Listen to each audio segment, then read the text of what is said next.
le plan de l'enseignement que j'avais fait. Amen. Dimanche passé. Amen. Alléluia. J'avais des points que je voulais toucher, que le Seigneur m'avait déjà donné. Mais cette semaine, il m'a donné quelque chose. Donc je mets en avant ce que Dieu m'a donné. Alléluia. Amen. On va voir ensemble la volonté de Dieu. Alléluia. On est en train de parler des obstacles et les limites à la volonté de Dieu dans la vie de chacun d'entre nous. Amen. Aujourd'hui, on va voir le premier obstacle qu'on appelle l'obstacle des motivations et des intérêts personnels. Alléluia. Vous voyez, on va voir ensemble l'obstacle des motivations et des intérêts personnels. Alléluia. On va voir ensemble le cas de Balaam. Amen. Écoutez-moi. Quoi qu'on puisse dire sur la terre, que tu adores Dieu, que tu ne l'adores pas, tous les hommes sont soumis au principe de la volonté de Dieu. Pourvu que tu sois un homme, tu es soumis au principe de la volonté de Dieu. Amen. Ce que vous ne savez pas, c'est que, en fait, toi-même, par le fait que Dieu t'ait créé là, tu es dans la volonté de Dieu. Est-ce que tu comprends? La volonté de Dieu s'impose à toi. En fait, tu ne t'es pas créé toi-même. La Bible dit qu'il t'a fait à son image et à sa ressemblance. C'est-à-dire qu'il s'est regardé lui-même et il a voulu que tu lui ressembles. Est-ce que tu comprends un peu? Donc, en fait, ta conception, ta création, ta formation, même, comment on peut dire ça même? C'est-à-dire, ton design, c'est-à-dire la manière dont tu as été designé, ça vient de la volonté de Dieu. C'est parce que Dieu a voulu que tu aies des oreilles qui t'a fait tel que tu es là. Alléluia. Alléluia. Amen. Je dis Alléluia. Amen. Donc toi-même, que tu crois, que tu ne crois pas, tu es déjà dans la volonté de Dieu. Mais le problème, c'est que beaucoup de personnes s'arrangent pour sortir de la volonté de Dieu. Ils perdent la volonté de Dieu. Mais je prie que cet enseignement vous repositionne, vous redresse et vous place pleinement dans la volonté de Dieu. Alléluia. Amen. Amen. On va voir ensemble dans le livre de Nombres, chapitre 22, à partir du verset 1. Nombre 22, verset 1. Les enfants d'Israël partirent et ils campèrent dans les plaines de Moab, au-delà du Jourdain vis-à-vis de Jéricho. Balak, fils de Sippor, vit tout ce qu'Israël avait fait aux Amoréens. Et Moab fut très effrayé en face d'un peuple aussi nombreux. Et il fut saisi de terreur en face des enfants d'Israël. Moab dit aux anciens de Madian, cette multitude va dévorer tout ce qui nous entoure, comme le bœuf broute la verdure des champs. Balak, fils de Sippor, était alors roi de Moab. Il envoya des messagers auprès de Balaam, fils de Béor, à Pétor sur le fleuve, dans le pays des filles de son peuple, afin de l'appeler et de lui dire. Merci. Arrête d'abord. Regardez ce qui se passe. On nous présente le tableau de la vie de, comment il s'appelle, d'Israël. Ici, ce dont on est en train de parler ici, Israël est sorti de l'Égypte. Et Israël a commencé son parcours. Et dans leur cheminement par rapport au parcours, tout le monde a entendu comment Dieu a travaillé avec Israël et a fait sortir Israël de l'Égypte avec grand fracas, beaucoup de miracles, beaucoup d'exploits, dont la renommée d'Israël l'a dévancé. Ce dont on parle concernant Israël est tellement grand. Comment Dieu a fendu la mer Rouge et a fait quoi? A fait sortir tout un peuple, plein de 3 millions de personnes. Les a fait sortir et les a menés, où ça? Dans le désert, pour pouvoir faire quoi? Pour pouvoir conduire ce peuple-là. Donc, les gens en ont entendu parler, les ennemis en ont entendu parler. Et voici, l'histoire qu'on est en train de raconter parle de ce temps précis-là. Amen. Amen. La Bible dit, il y a un roi qui était le roi de Moab. Alléluia. Amen. Qui a vu et qui a analysé les choses. Si on vous précise, on dit ici, on dit les enfants d'Israël partis et campèrent. On dit Balak au verset 2, Balak fils de Sippor vit tout ce qu'Israël avait fait aux Amoréens. Donc ils ont entendu parler du témoignage des amoureux. Alléluia. Est-ce que quelqu'un me comprend? Je t'annonce que ton témoignage fait des dégâts dans le camp de l'ennemi. Pendant que tu es en train de dormir, ce que Dieu fait sur la terre ici, ça fait des dégâts dans le camp de Satan. Ça fait des dégâts dans le camp des puissants des ténèbres. Alléluia.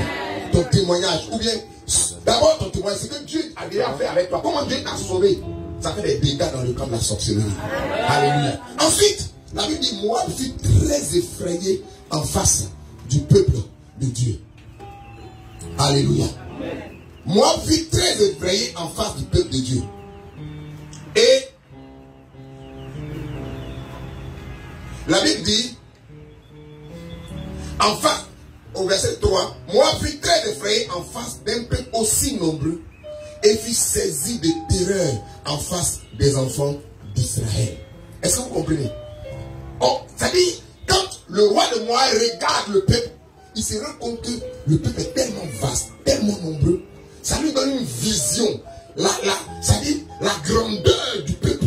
Il voit même dans l'étoile du peuple, voit la gloire du peuple, et puis il commence à trembler. Mon frère, ma soeur, je suis venu te dire aujourd'hui, c'est toi-même qui ne sais pas qui tu es. Sinon tes ennemis, ils savent qui tu es. C'est toi qui te plains que tu es 1m60. Sinon tes ennemis, ils savent la gloire que c'est toi.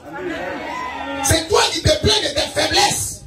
Sinon tes ennemis, ils savent que la gloire de Dieu t'accompagne. Le problème c'est que tu ne sais pas comment voir.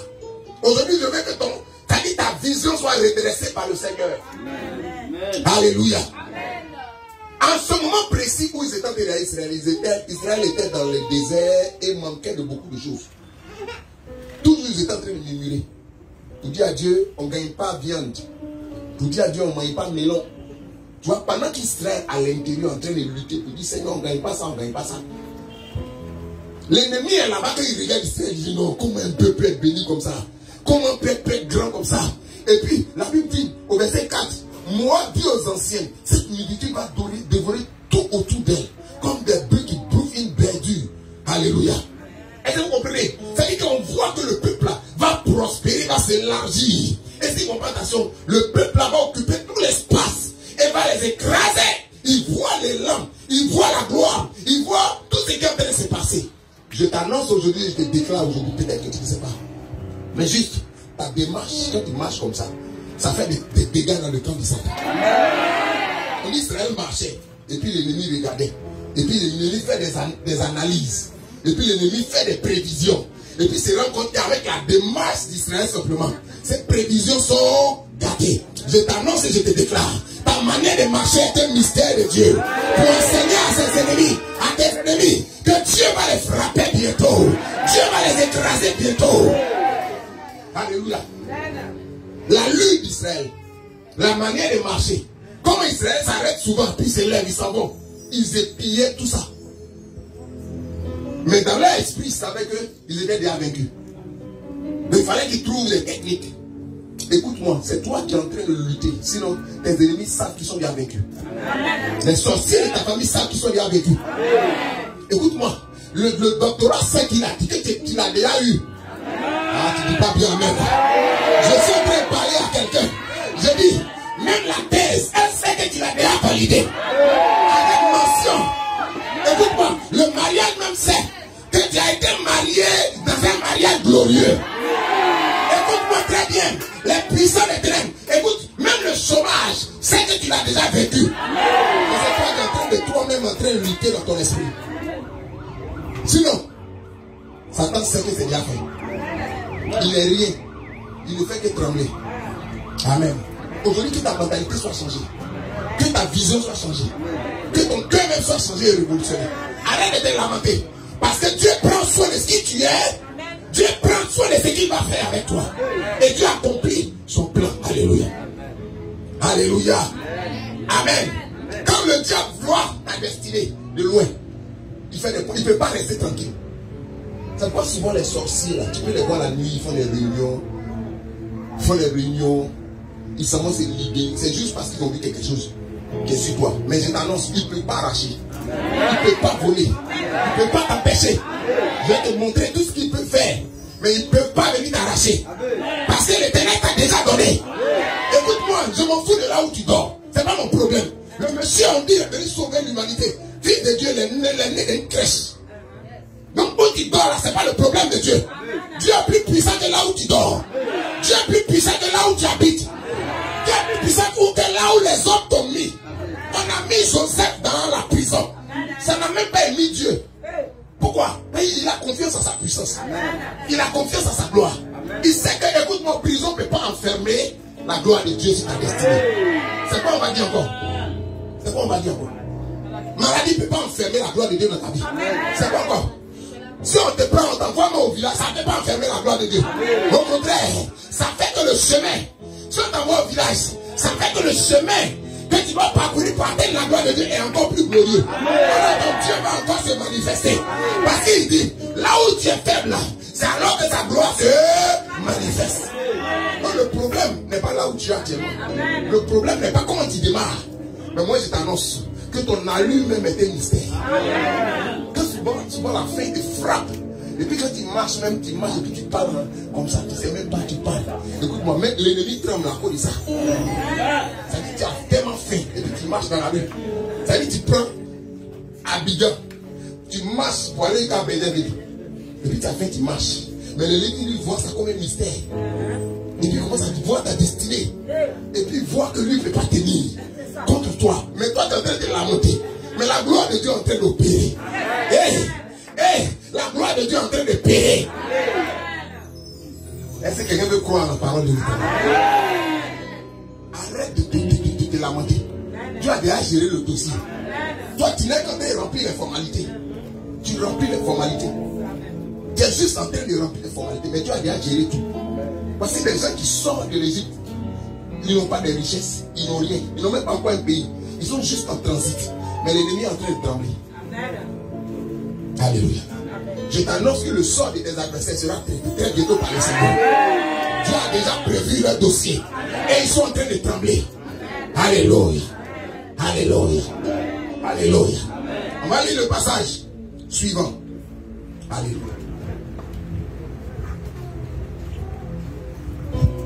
On va lire ensemble le passage suivant. Verset 5. Verset 5. Il envoya des messagers auprès de Balaam, fils de Béor, à Pétor sur le fleuve, dans le pays des fils de son peuple, afin de l'appeler et de lui dire: voici, un peuple est sorti d'Égypte. Il couvre la surface de la terre et il habite vis-à-vis de moi. Viens, je te prie, maudis-moi ce peuple, car il est plus puissant que moi. Peut-être ainsi pourrais-je le battre et le chasserai du pays. Amen. Merci. C'est bon. Est-ce que vous avez compris même la révélation qui est cachée? Regardez ce qui se passe. Quelqu'un est en train de marcher seulement. Ils ont déjà fini de faire les conclusions pour savoir que à la fin, en regardant juste sa démarche, il va me battre. C'est-à-dire, je ne peux pas le battre. Ils ont regardé l'allure, l'envergure, la manière de marcher, la manière de faire d'Israël. Et ils se sont rendus compte que Israël va les vaincre. Donc il faut qu'ils trouvent une stratégie. Et regardez ce qui se passe. Ils s'en vont recruter un devin du nom de Balaam pour que Balaam vienne et il travaille pour eux. Il dit peut-être que si tu viens, que tu les maudis, alors peut-être je vais les vaincre. Est-ce que vous comprenez ce que ça veut dire? C'est toi qui penses que tu n'es rien. Mais sinon le diable sait que tu es tout. Le diable sait que tu l'as déjà vaincu. C'est toi qui penses que la vie là, elle va t'écraser. Sinon la vie elle-même sait qu'elle ne va faire que te faire du bien. Il dit, viens et maudis-le. Peut-être que lorsque tu as le maudit, alors j'aurai peut-être des facilités pour le vaincre. Sinon, si tu ne le maudis pas, je ne vois aucune possibilité, aucune probabilité que moi je puisse rapporter la victoire sur lui. Mon frère, ma soeur, je suis venu te dire, il n'y a aucune probabilité que les démons de ta famille puissent te vaincre. Il n'y a aucune probabilité que les forces des ténèbres puissent remporter la victoire sur toi. Il n'y a aucune probabilité dans laquelle aucun plan, dans tous les calculs de Satan, il a analysé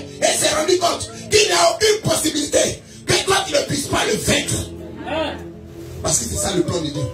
Et c'est ce qui est visible depuis le monde spirituel. Donc demande. Et ça c'est la stratégie de Satan.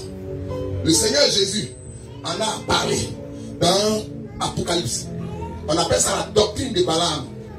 C'est-à-dire, si l'ennemi n'arrive pas à te vaincre, il crée des circonstances et il fait ce qu'on appelle un envoûtement.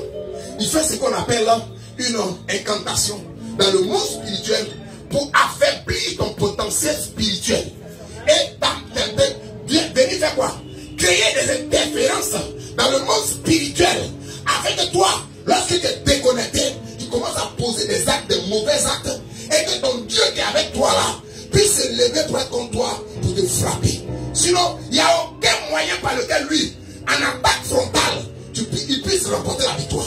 Donc il faut qu'il crée maintenant des pieds d'achoppement dans ta vie pour te faire tomber. Et c'est ce que beaucoup d'enfants de Dieu ne comprennent pas. Que l'ennemi, il sait qu'il ne peut pas te vaincre. Il sait que tu as plus que vainqueur par celui qui t'a aimé. Il sait. Il sait. Il sait. Il sait. Alors je suis venu te dire que Satan sait. Que Dieu sait. Que lui, Satan, il sait. Que Dieu sait. Et aujourd'hui, je suis venu t'annoncer que tu dois savoir que Satan ne peut pas te vaincre. Ces démons ne peuvent pas te vaincre. Les puissants des ténèbres ne peuvent pas te vaincre. Rien ne peut te vaincre. La sorcellerie ne peut rien contre toi. Les puissants des ténèbres ne peuvent rien contre toi. C'est juste une formalité. Et je t'annonce que bientôt, tu auras les puissants des ténèbres sous tes pieds. Tu les as déjà sous tes pieds maintenant même. Au nom de Jésus de Nazareth. Donc ça va recruter Balaam pour le maudire. Alléluia. Et on prend Balaam pour venir maudire. Mais ce n'est pas cette partie qui est mon message. Amen. Alléluia. Écoute-moi très bien. Tu es un enfant de Dieu. Alléluia. Et regarde ce qui va suivre. Vas-y. Les anciens de Moab et les anciens de Madian partirent, ayant avec eux des présents pour le devin. Ils arrivaient auprès de Balaam et lui rapportaient les paroles de Balak. Balaam leur dit, passez ici la nuit, et je vous donnerai une réponse d'après ce que l'Éternel me dira. Et les chefs de Moab restèrent chez Balaam. Attends d'abord. Vous savez, le diable ne craint pas un homme qui vit. Il n'a pas peur de quelqu'un qui vit. Satan, il ne craint pas quelqu'un qui prie. Il ne craint pas quelqu'un qui lit la parole de Dieu. Vous savez de quoi le diable a peur? Il a peur de quelqu'un qui marche dans la volonté de Dieu. C'est de ça. C'est pas, écoute-moi, beaucoup de personnes prient. Mais c'est pas ça. Mais marcher dans la volonté de Dieu, c'est comme faire marcher Dieu avec toi. C'est de ça qu'il a peur. Sinon, quand prier beaucoup là, c'est pas de ça qu'il a peur. Écoute-moi, en Inde, on prie et on gêne plus que peut-être même toute la terre réunie en Inde. Ça fait rien. Mais quand quelqu'un est dans la volonté de Dieu, sa prière peut même pas durer même une heure, même pas 30 minutes. En même temps, Dieu est juste. Écoute-moi, on a réuni, Élie a réuni les 850 prophètes. Ils ont passé leur prière depuis le matin jusqu'à 15 heures. Rien ne s'est passé. Le diable n'a pas peur des gens qui prient. Le diable n'a pas peur des gens qui font hôtel. Le diable n'a pas peur des gens qui font beaucoup de choses. C'est pas ça le problème. Mais celui qui est dans la volonté de Dieu, c'est de lui il a peur. Pourquoi? Parce que celui qui est dans la volonté de Dieu, juste le fait d'être dans la volonté de Dieu, et puis élever la voix simplement, ça peut faire descendre le feu du ciel. Ça peut faire descendre le feu du ciel. Ça peut embraser tous les hôtels. Ça peut détruire. Et ça peut faire chavirer le cœur de quelqu'un qui croit en l'éternel. Pourquoi? Parce que la personne voit Dieu marcher au milieu d'eux. C'est ce qui s'est passé avec le peuple d'Israël. La Bible dit lorsqu'ils étaient comme ça, Élie a dit, mais pourquoi vous êtes en train de clocher entre deux voies? Si Dieu a Dieu, marchez avec lui. Si Dieu n'est pas Dieu, laissez de l'autre côté. Mais quand il a dit, Père, que tous ceux-là sachent que ce que je le fais dans ta volonté. La Bible automatiquement, avant qu'il ne finisse de parler, le feu quittait le ciel. Et puis descendu. Et puis venir maintenant consumer tout. Et puis montrer à tout le monde que Élie est dans la volonté de Dieu. Amen. Le diable n'a pas peur de quelqu'un qui a la parole. Est-ce que vous savez que le diable, même si vous amusez, il a plus de paroles que vous? Le diable n'a pas peur de quelqu'un qui prie. Non, il n'y a pas de problème. Mais il a peur de quelqu'un qui demeure dans la volonté de Dieu. Qui habite dans la volonté de Dieu. Celui-là, il fait avancer le royaume des cieux sur la terre. Amen. Alléluia. Amen. Amen. Donc ils ont vu Israël en train de parcourir la volonté de Dieu. En train de marcher dans la volonté de Dieu. Ils ont commencé à trembler. Et ils envoient quelqu'un pour venir maudire. Amen. Mais regardez bien, vas-y, continue, lis. Dieu vint à Balaam et dit, qui sont ces hommes que tu as chez toi? Balaam répondit à Dieu, Balak, fils de Sippor, roi de Moab, les a envoyés pour me dire, voici un peuple est sorti d'Égypte, et il couvre la surface de la terre. Viens donc, maudis-le. Peut-être ainsi pourrais-je le battre et le chasserai. Écoutez bien. Dieu dit à Balaam, tu n'iras point avec eux, tu ne maudiras point ce peuple, car il est béni.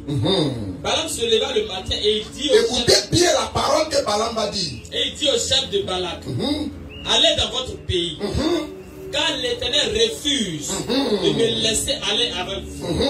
Et les princes de Moab se levèrent et retournèrent auprès de Balak et dirent, Amen. Est-ce que vous comprenez ce qui se passe? Amen. La Bible dit, ce Balaam dont on parle, en ce moment précis, la parole, le ministère d'Abraham, la vie d'Israël, le salut, la connaissance de Dieu n'a pas encore atteint les autres frontières. Donc, parmi les autres peuples, Dieu se servait d'un devin pour parler. Donc ce devin-là, il était quelqu'un qui avait la connexion avec le monde spirituel. Et Dieu l'utilisait parce que pour l'instant, la parole de Dieu, l'enseignement n'est pas encore arrivé. Donc Dieu utilisait Balaam. Et Balaam avait les dons prophétiques exceptionnels. Quelqu'un vient le voir. Il dit, attends-moi, hein. Reste ici, dors. La nuit, Dieu va venir me voir. Écoute-moi. Je mets au défi quiconque de me dire, voici un prophète qui me dit que Dieu va venir la nuit le croiser. Écoute-moi, c'est aléatoire. Un prophète ne peut pas savoir quand Dieu va venir. Mais Balaam dit, reste ici. Le soir, Dieu va descendre ici. Il va venir me parler. Et Balaam avait une relation profonde avec Dieu. Il pouvait prévisager, prévoir quand Dieu allait venir le croiser. Et bien sûr que le lendemain, il allait avoir une réponse. Dieu l'utilisait en ce moment. Alléluia. Et donc c'est ce monsieur-là que ils sont partis recruter. Ils sont venus avec beaucoup de présents, de l'or, de l'argent, beaucoup de choses. Et les grands du pays sont venus. Et ils lui ont dit, viens faire la chose. Donc quand tu es venu visiter Balaam, Dieu lui dit, mais qui sont ceux qui sont dans ton, comment on appelle ça, dans ta maison? Écoutez-moi, l'une des choses extraordinaires avec nous qui sommes enfants de Dieu, amen. Écoute-moi, on est faible, hein? On est rien, hein? Mais fais attention. Là où tu t'en vas consulter Dieu contre nous, là, Dieu même arrive là-bas le matin.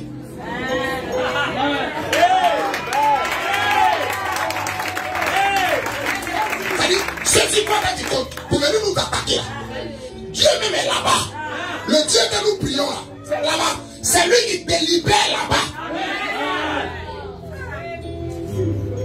Est-ce que quelqu'un a compris de quoi il parle? Écoute-moi, c'est extraordinaire de marcher avec Jésus-Christ de Nazareth. Amen. Il dit, je suis l'alpha, je suis l'oméga, le commencement, je suis même la vie et je suis la résurrection. Donc là où tu penses que tu es parti pour aller faire les consultations, jeter les colis, Dieu est là-bas. Tu ne peux te cacher à lui. L'Éternel des inventes là, tout ce que tu vas faire sur la terre, sous la terre, c'est-à-dire dans les cieux, partout où tu as été caché, il est là-bas. Donc ton programme même à nu et à découvert. Donc quand ils sont allés faire les plans, la nuit Dieu est venu. On dit, mais il dit, qui sont ceux-là? Il dit, non, c'est Balak qui est venu me recruter pour que j'aille faire un travail pour lui. Il y a un peuple qui est sorti d'Égypte là, ils sont en train de passer. Balak dit de venir, Dieu le maudit et puis il va avoir la victoire. Il veut que je sois son associé dans sa guerre. Et Ce qui t'est passé, c'est que Dieu a dit, mais écoute-moi. Bon, tu ne vas pas partir avec eux. Parce que ce peuple est béni. Nul ne peut les maudire. Donc je te dis que tu n'iras pas. Amen. Normalement, quand tu marches avec quelqu'un, quand il te dit que tu ne vas pas partir, tu sais qu'il a dit que tu ne vas pas partir. Mais regardez bien la réponse de Balaam. Il dit, allez-y chez vous. Quand Dieu m'empêche, Dieu m'empêche d'aller chez vous. Ça veut dire que lui-même voulait partir. Dieu m'empêche d'aller chez vous. Ça veut dire qu'en fait, moi, je veux partir. Donc, Balak dans la relation en train de traiter Dieu. Ça veut dire que nous deux, c'est en fonction de toi, tes ordonnances, et moi, je marche. Maintenant, toi, tu t'en, moi, je me lève et je dis qu'en fait, sinon, moi, je veux partir. Mais l'autre là, c'est lui qui n'est pas parti. C'est lui qui est mauvais. Est-ce que vous comprenez? Voici ce que Balaam va faire. Et puis il va dire à Balaam, les gens effectivement ils vont partir. Mais écoute-moi, je dis, quelles sont tes dispositions de cœur? Quels sont ses intérêts? Il y a longtemps qu'il marche avec Dieu. Il y a longtemps. Si vous regardez dans la suite, au verset 23, Balaam dit, je suis ce prophète qui se couche. Donc Dieu ouvre les yeux. Je suis ce gars qui se tient devant Dieu, puis Dieu descend pour lui parler. Il a une relation avec Dieu. Mais tu ne peux pas renverser la relation juste à cause de quoi? Des biens que tu as vus, de l'honneur qu'on va te donner. Tu ne peux pas renverser cette relation. Donc déjà, Balaam, il marchait dans la volonté de Dieu. Dieu l'utilisait parce que le salut, la lumière n'était pas moi arrivé là-bas. Mais Balaam va montrer qu'il a plus d'intérêt, plus motivé par lui ce qu'il veut là, par rapport à Dieu. Donc quand Dieu va lui dire, va-t'en, il va dire bon, Dieu va lui dire, ne va pas, il va dire bon, c'est Dieu qui n'est pas parti, sinon moi il voulait partir. Beaucoup d'enfants de Dieu font ça. Quand ils viennent devant Dieu pour consulter Dieu, ils ont déjà un parti pris. Ils ont déjà un parti pris. Ils ont déjà pris une décision. Ils ont déjà choisi quelque chose dans leur cœur. Et puis quand ils viennent devant Dieu, quand Dieu lui demande mais qu'est-ce qui se passe, il ne raconte pas bien. Tu comprends? Donc ils sont plus prêts à écouter. Et quand c'est comme ça, Dieu, il ne peut pas entendre, il ne peut plus agir. Amen. Amen. Si on voit la suite, tu vas te rendre compte que la suite là, ils vont partir comme ils ont vu que le monsieur leur a donné une information. Écoute, fais ici tes paroles. Comment tu parles au milieu de tes adversaires? Quand ils ont entendu, sinon nous on veut pas, moi je veux partir. Mais c'est Dieu qui dit ne n'est pas parti. Ils sont allés dire à leur patron que il y a quelqu'un qui empêche Balak de venir. Lis le verset. Il dit l'on empêche. Ça c'est le report. Le rapport qu'ils sont partis faire. Balak envoya de nous. Avant ça. Et les princes de Moab se levèrent et retournèrent auprès de Balak et dit Balaam a refusé de venir avec nous. Balak envoya de nouveau ses chefs, un plus grand nombre et plus considéré que les précédents. Ils arrivèrent auprès de Balak et lui dirent ainsi parle Balak, fils de Zippor, que l'on ne t'empêche donc pas de venir vers moi, car je te rendrai beaucoup d'honneur et je ferai tout ce que tu me diras. Amen. Viens, je t'ai pris, maudit-moi ce peuple. Amen. Pourquoi lui il a eu l'information comment? Qu'on dit que l'on ne t'empêche. On dit que le gars avait venu, mais il dit à quelqu'un qui l'empêche. Quelqu'un l'empêche. Souvent vous êtes dans une situation. Tu ne sais pas faire de Dieu, sinon moi, mais il allait faire. Quand c'est comme ça, le diable te regarde et dit c'est que voilà, celui-là, on l'a déjà eu. Bon, écoute-moi, on ne se détache pas de la parole de Dieu. Dès que tu mets la parole de Dieu à côté, puis tu te mets à côté, automatiquement le diable voit que tu n'es pas fort. Il voit que tu ne peux pas. Quelle que soit la situation, ne dis pas. Si ce n'est pas fait la parole de Dieu, il y a longtemps la fille là, moi, mais il est bien couché avec. Dès que tu dis ça, le diable sent, il voit que toi-même, il y a longtemps tu veux, qu'il peut t'attraper rapidement. Comme ça. Il dit non, moi je vais partir. Mais on m'empêche. Ils sont allés faire le rapport. Et là, leur patron, qui est très spirit, c'est-à-dire spirituel dans le camp des ténèbres, il a discerné que Balak a son cœur avec nous. Mais lui-même, c'est parce que quelqu'un l'empêche. Donc il va envoyer beaucoup plus de biens, beaucoup plus d'honneur, beaucoup plus de cadeaux et beaucoup plus de grands. Ils vont venir et puis ils vont lui dire Ne laisse pas quelqu'un t'empêcher. Viens, on va partir. Ce qu'on est en train de faire, c'est bon. On te prévoit 4 villas. On te prévoit ceci, cela. On te prévoit beaucoup plus de bénédictions. Beaucoup plus de bénédictions et beaucoup plus de richesses. Voilà ce qu'on te prévoit.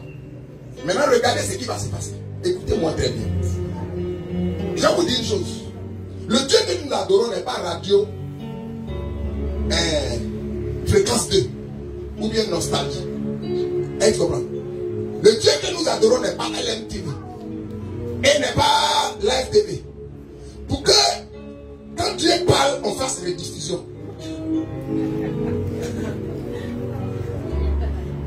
Tu comprends, non? Je reprends. Écoute-moi. Dieu n'est pas là pour venir te parler tous les jours. C'est-à-dire qu'aujourd'hui, tu as parlé. Demain encore, tu dis Dieu parle encore. Et puis après demain, non. Quand il t'a parlé une fois, il veut que tu obéis et que tu comprennes de quoi on parle. Amen. Amen. Et regardez ce que le monsieur va leur dire. Balaam répondit et dit au serviteur de Balak: quand Balak me donnerait sa maison pleine d'argent et d'or, je ne pourrais faire aucune chose, ni petite ni grande, contre l'ordre de l'Éternel, mon Dieu. Maintenant, je vous prie, restez ici cette nuit, et je saurai ce que l'Éternel me dira encore. Mon cher, Dieu il a fini de te parler pour te dire il ne faut pas partir. Parce qu'ils sont revenus, tu veux aller encore faire quoi? Consulter Dieu. Ce n'est plus consulter Dieu, là c'est tenter Dieu. Ce n'est plus consulter Dieu, c'est tenter Dieu. Parce qu'il t'a déjà donné son verdict. Dieu n'est pas un bavard. Il est la parole. Donc quand il a libéré une parole, la Bible dit la parole de Dieu est 7 fois éprouvée. Elle est 7 fois éprouvée. Ça veut dire Dieu a tourné sa parole et puis l'a libérée. Donc c'est pas quelque chose dont on peut aller douter et puis après revenir pour savoir. Non. Comme ils envoient beaucoup plus de bien, il veut aller maintenant encore pour tout. Parce que son cœur est déjà corrompu. Beaucoup d'enfants de Dieu, quand ils marchent dans la volonté de Dieu, leur cœur se corrompt très rapidement. Devant les circonstances, devant l'argent, devant ce qu'ils recherchent, devant leur motivation, devant les choses qui sont recherchées, ils sont capables de ne plus entendre la parole de Dieu. Et ils sont encore pour consulter Dieu pour entendre ce que Dieu va dire après ça. Quand Dieu parle une fois, il a déjà fini de parler. C'est que toi, tu as une main dessus là. Tu es en train d'embrouiller le ciel. Donc quand Dieu parle là, il a fini de parler. Les sœurs, quand Dieu te parle là, il a fini de parler. Si Dieu dit, le frère qui est là, c'est lui qui est ton mari, arrête les débats. Amen. Amen. Quand Dieu te dit, mon fils, va comme ça, arrête les débats et puis obéis. Point. Elle dit, non Dieu, vraiment, je suis venu encore pour savoir, Seigneur, est-ce que c'est que tu avais dit là, mais c'était toi-même qui avais parlé? Est-ce que, non, quand tu dis là-bas, là, c'est pas ton cœur est corrompu. Il y a le diable qui est assis dans ton cœur. C'est à cause de ça qu'il veut venir poser question. Sinon, Dieu parle. Quand Dieu parle, normalement, tu dois entendre. Amen. Je vais vous montrer un passage biblique tout à l'heure, tu vas comprendre. En ce qui concerne les vrais enfants de Dieu, qui veulent obéir à la voix de Dieu. Parce que Balak ne peut pas nous dire qu'il n'a pas entendu ce que tu as dit. Mais pourquoi il vient consulter? Il y a sa raison. Il sait pourquoi. Maintenant, je vais vous dire une chose. Quand vous êtes toujours en train de consulter Dieu pour un seul sujet, pour la même chose dont il t'a déjà parlé, à lui-même, c'est que mon Dieu dit, bon, il faut faire ce que tu veux. C'est-à-dire, c'est que toi, tu veux qu'il dise là, il va te dire ça. Lui-même, Dieu va te dire. Pourquoi? Parce que la Bible dit, ils m'ont connu, mais ils n'ont pas voulu obéir à ma volonté et à ma parole. Alors je les ai livrés aux pensions de leur cœur. Beaucoup d'enfants de Dieu sur la terre, de Côte d'Ivoire et dans le monde, ils sont actuellement rassasiés, ils sont saturés par le monde. Et quand ils s'approchent de Dieu, ils veulent entendre ce que le monde leur propose. Mon frère, Dieu n'est pas un Dieu du monde. Il est le Dieu des saints. S'il doit te donner une parole, te donne une parole sainte. Une parole pure. Une parole qui a été purifiée et analysée depuis le ciel et dans son conseil. Donc quand il finit de parler là, il ne faut plus faire de débat. Parce que le conseil de Dieu s'est assis et puis il a décidé. Si toi tu viens pour venir poser des questions encore, est-ce que tu as parlé? Est-ce que tu es en train de tenter Dieu et tu es en train de te foutre de l'Éternel?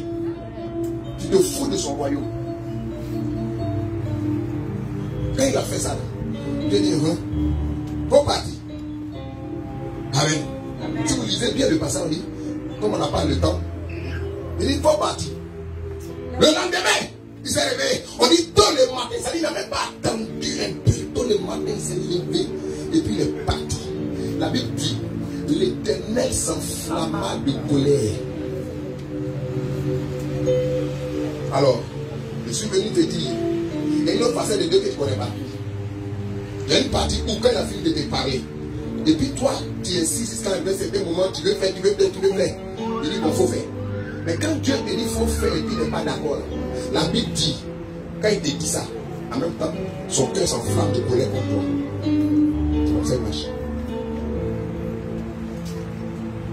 Amen. Donc pour vous qui pensez que comme on est sous la grâce, tu peux faire tout avec Dieu. Dieu n'est pas ton ami pour que tu joues sa barbe tous les jours. Comme la petite fille qui est là, elle peut prendre la barbe de son papa et venir tourner des gars. Tu comprends? Ce sont les enfants qui ont des bonnes volontés, c'est qui peuvent s'amuser dans la barbe de leur papa. Mais un enfant rebelle mauvais, si tu viens vers la barbe là,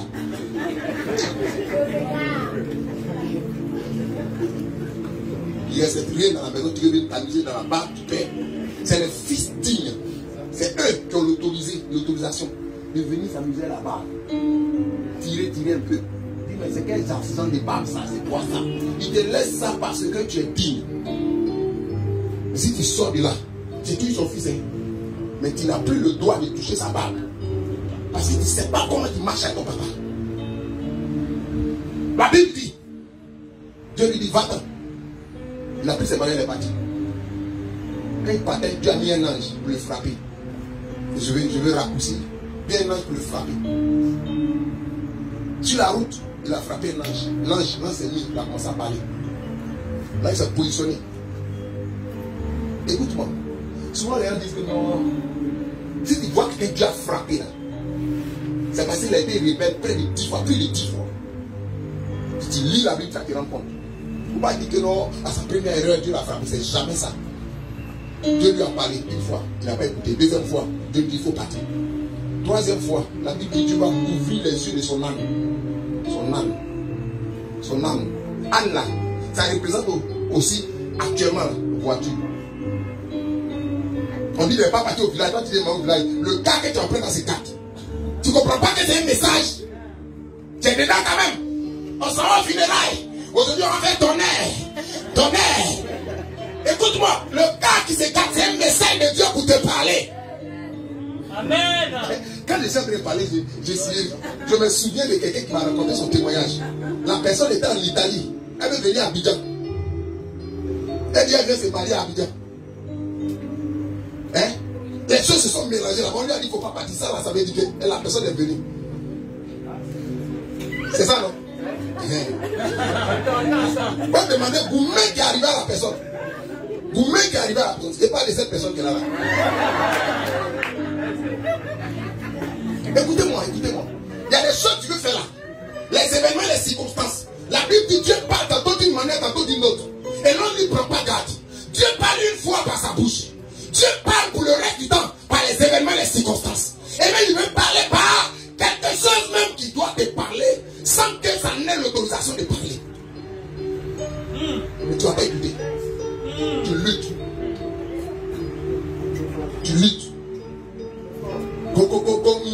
Jouer. Il est parti. Dieu est en train de faire un plan pour toi. Ce qui t'intéresse, c'est de partir. Tu comprends? Écoute-moi. Mais tout ça, c'est une affaire de motivation. Dieu ouvre les yeux de son âne. Son âne voit un ange. Donc l'âne commence à se décliner. Ce qui se passe, il frappe l'âne pour l'amener. L'âne continue. L'âne se repositionne encore. Donc la première fois, le premier accident, l'âne a dévié ça. Deuxième accident, l'âne va dévier, il va frapper l'âne encore. Et troisième maintenant, la Bible dit, l'ange vient se caler dans un endroit où l'âne ne peut pas dévier. L'âne décide de se mettre à terre. Il commence à prendre son bâton, il frappe l'âne. Il dit, mais toi tu es un âne sauvage. C'est quel genre d'âne ça? On doit te tuer même. On doit faire cela. Écoute-moi très bien. J'ai dit à une soeur, à un frère, il y a des mariages, tu sens que ça tire. Quand tu dis ça tire, il faut quitter dedans. Faut laisser. Dieu est en train de parler. La Bible dit, tous ce qui est de Dieu là, on ne prend pas, on ne lutte pas pour faire. Le ciel vient te soutenir. Tu veux voyager. Tu envoies tes papiers. Tu dis non. Tu passes ici, on dit non. Tu dis non, on va passer par Libye. Mon cher, le nom qu'on ferme la porte à l'aéroport là, c'est pour te dire qu'il ne faut pas partir. Il faut laisser d'abord. Peut-être le temps n'est pas favorable. Tu dis non, on va passer par Libye. Il faut demander aux gens qui sont passés par Libye. C'est pas tout on fait. Parce que toute chose là, il y a son temps. Il peut avoir que ce n'est même pas. Dieu ne veut pas que tu le fasses. Que toi seulement il ne faut pas faire. Mais il peut avoir que Dieu veut que tu le fasses, mais ce n'est pas le temps. Mais pour beaucoup de personnes, ça ne dit rien. Quand Dieu parle, quand les événements s'agglutinent, il dit non. Mon cher, ma soeur, aujourd'hui reviens aux voies du Seigneur. Amen. Reviens comment Dieu est Dieu. Dieu t'enseigne ça de la part de Dieu. Parce que Dieu ne veut pas que tu te perdes. Comme Balaam s'est perdu. Amen. Amen. Amen. Écoute-moi. Pour un vrai enfant de Dieu, je vais te montrer la parole. Regarde ici.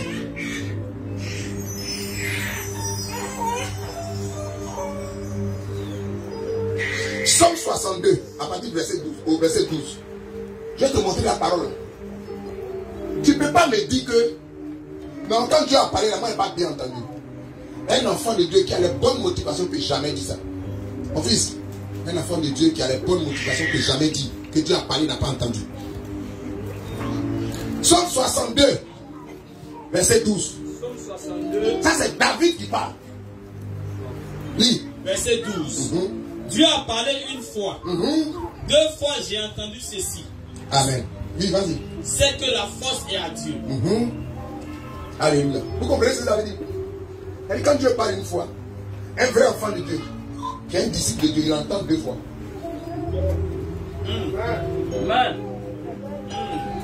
Quand Dieu parle une fois, un enfant de Dieu qui veut obéir à Dieu, lui, il entend ça 2 fois. Donc toi, tu ne peux pas dire que quand Dieu a parlé, tu n'as pas bien entendu. Si tu viens encore pour poser des questions, c'est parce que ton cœur a été déjà corrompu et tu veux prendre une autre voie. Mais je t'annonce, quand tu as fini de te parler et que tu prends une autre voie, c'est une voie de perdition. Écoute-moi, voici ce que l'ange va dire à Balaam. Va au verset.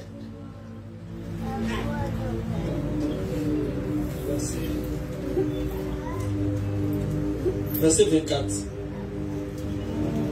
Vas-y. L'Éternel ouvrit la bouche de l'ânesse et elle dit à Balaam.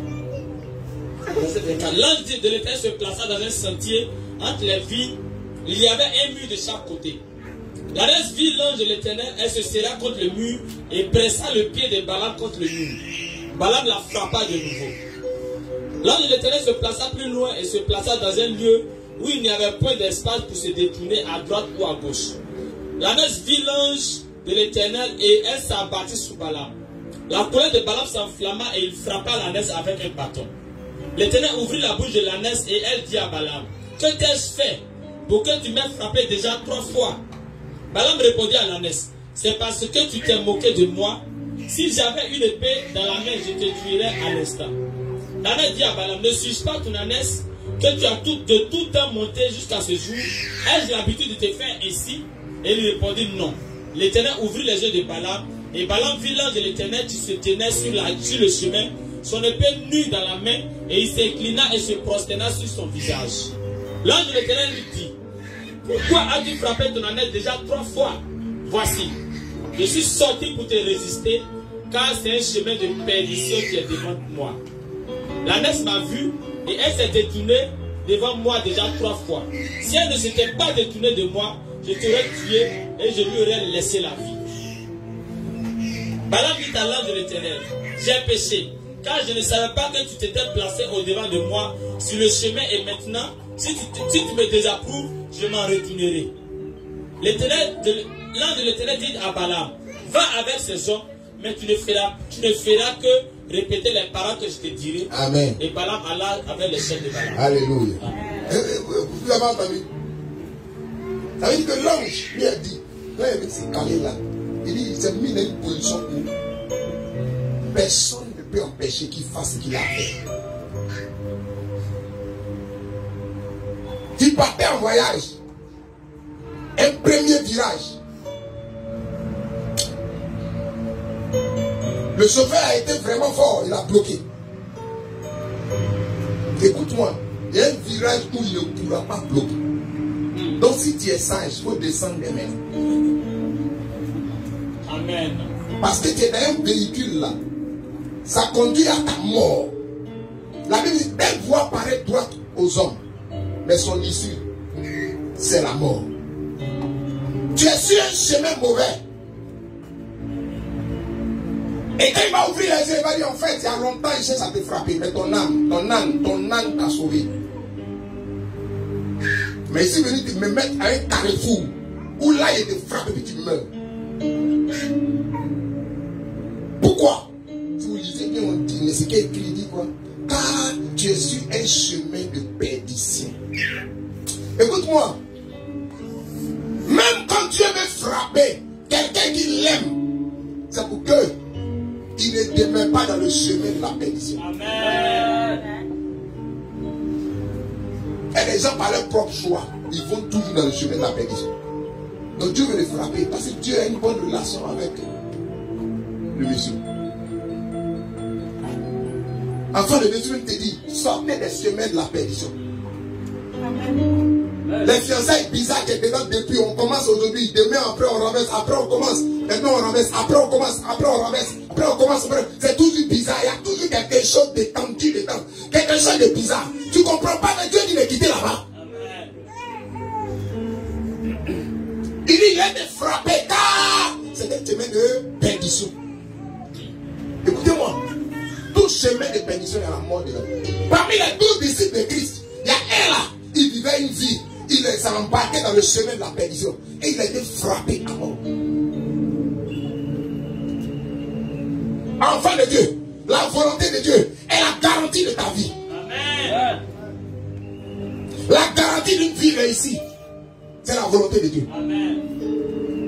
Et la Bible nous dit que quand il est venu là, c'est en ce moment que ça s'est passé dans la vie de Dieu. Et puis regardez la question maintenant que il va lui poser. Normalement, si c'est moi là, je ne te pose même plus de questions. Il dit, oh, pardon, ça va aller. Et puis je change de position, je retourne chez moi à la maison. Parce que ange là, il peut te dire, il va te frapper. Juste pour te tester. Il sait que c'est Dieu qui m'a dit de venir. Et puis Dieu ne peut pas me dire de venir, il y a un ange qui m'attend. Et il ne veut pas que je parte. Maintenant, tu as encore tellement tu veux l'argent des gens là. Tellement tu as des motivations sales. Tu veux encore demander à l'ange.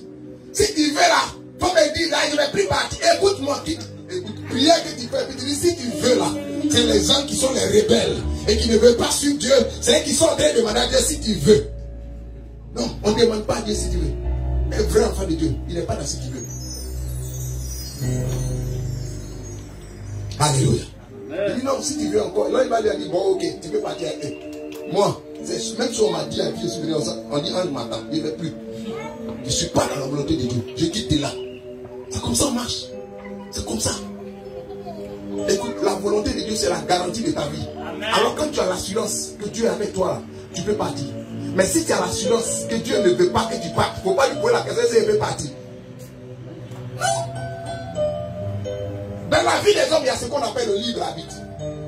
C'est-à-dire que toi-même, tu as ton propre choix. Tu peux faire ton propre choix. Même Dieu parle là, il ne peut pas te forcer à faire quelque chose. Donc tu as la capacité de vouloir faire ce que tu veux. Quand tu commences à trop poser des questions, c'est parce que toi-même, tu as quelque chose dans ton cœur que tu veux faire. Aujourd'hui, je suis venu vous dire que Dieu veut que vous preniez la bonne voie. Amen. Et que vous n'ayez pas de motivations impures. Amen. Ni des motivations qui sont liées aux intérêts financiers, matériels de ce monde. Amen. Pour pouvoir paralyser, analyser, quadriller la volonté de Dieu. Amen. Tu peux voir des frères, ils s'approchent d'une soeur à l'église. Ils voient que c'est pas bon. Ils voient qu'il y a toujours pas mal. Mais comme la soeur travaille à la BAD, ce qui l'intéresse là, c'est ce que la soeur peut avoir là. Mon frère et ma soeur, dans le mystère de ce qu'on appelle le mariage, il y a ce qu'on appelle la volonté de Dieu. Quand vous marchez avec Dieu, Dieu ne rend pas sa volonté rectiligne. De telle sorte que quelqu'un qui est ici, tu vois en même temps 2050. Tu comprends, non? Non, non, Dieu cache. La Bible dit fait de telle sorte qu'il cache. Pour que nul ne connaisse sa volonté avant que ça n'arrive. Donc tu peux voir une personne. Moi, je vais vous poser la question. Vous pensez qu'Alassane Ouattara, président de la République de Côte d'Ivoire, alias Bravdje, tu penses qu'il est né Bravdje? Il a connu des moments de galère. C'est vrai aussi. En ce moment de galère, il y a des femmes qui l'ont vu, elles ont dit, moi je parle de monsieur là. C'est vrai mais c'est faux. Ah. Mais le mystère de Dieu, c'est qu'il allait devenir Bravdje. Et puis devenir grand dans le pays. Tu comprends? C'est ça le mystère. Dieu a un mystère. Il peut cacher la destinée de quelqu'un qui sera un homme de gloire, une femme de gloire, dans une personne misérable et vile. Juste pour que quelqu'un comprenne comment la volonté de Dieu marche. Donc il fait ça. Maintenant tu es là, toi tu regardes. Comme tu ne vois pas demain, là tu dis non, lui là, il n'est pas bien. Moi, celui-là, qui est question aussi. Attention. Tu peux avoir ce que tu penses vouloir avoir. Je connais des gens. On leur a dit qu'il ne faut pas marier. Ils se sont partis se marier. Hein? La personne qui voulait marier là, il est décédé. Tu comprends?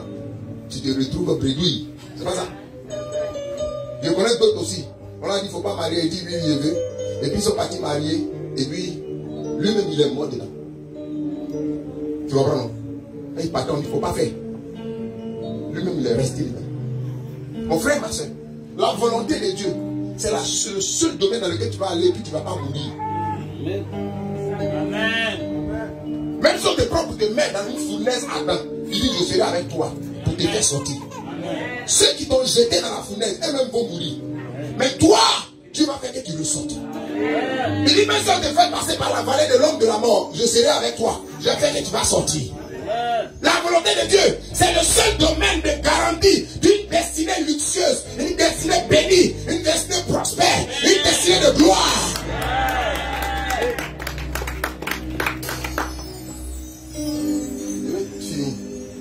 Le Balaam dont on parle là, il est parti. Il veut prophétiser. La Bible dit Balaam alla à la rencontre des enchantements. Il voulait prophétiser quelque chose de mauvais. Dieu a changé là-bas. Vous savez comment Balaam est mort? Hein? Vous ne savez pas, non? Les gens qui sont venus conquérir la terre d'Israël, pour posséder la terre, ils ont tué Balaam. Si vous lisez, vous allez vous rendre compte que Balaam est mort dans la liste des rois, les Balaks qui ont tué l'autre là. À la fin, vous allez voir Balaam dedans, il est mort. Il a été tué. Pourquoi? Quand tu n'es pas la volonté de Dieu, et que ce qui t'intéresse, c'est les intérêts personnels, la mort va te prendre. Tu n'as pas de sécurité.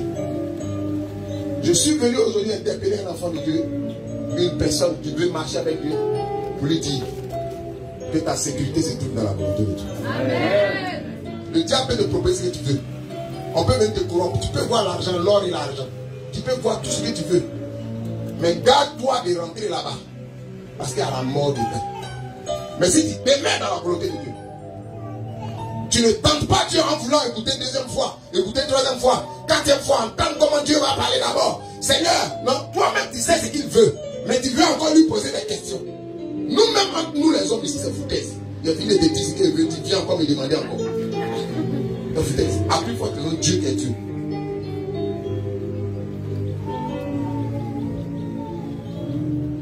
Mais ce matin, le Seigneur veut faire comprendre à quelqu'un qu'il y a une bonne voie pour toi.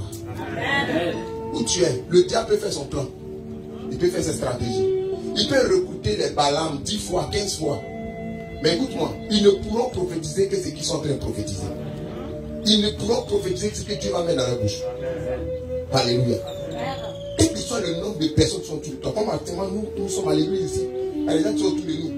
Ils viennent la nuit, ils font des incantations la nuit spirituellement contre l'église. Il faut qu'elle va prospérer. Amen. Mais l'annonce que bientôt, leurs membres là vont venir ici. Ils font des incantations. Bientôt leurs membres là vont venir ici. Pour savoir que Dieu, là où ils sont en train de faire l'incantation, Dieu nous a déjà montré. Et qu'ils ont fait entrer la nuit là. Dieu a déjà montré, nous a déjà montré tous. Même les prêtres même qui fait ça là, Dieu lui a déjà montré. Bientôt les membres vont se convertir ici. Maintenant entrer servir Dieu. Alléluia. Alléluia. Le Seigneur vous aime.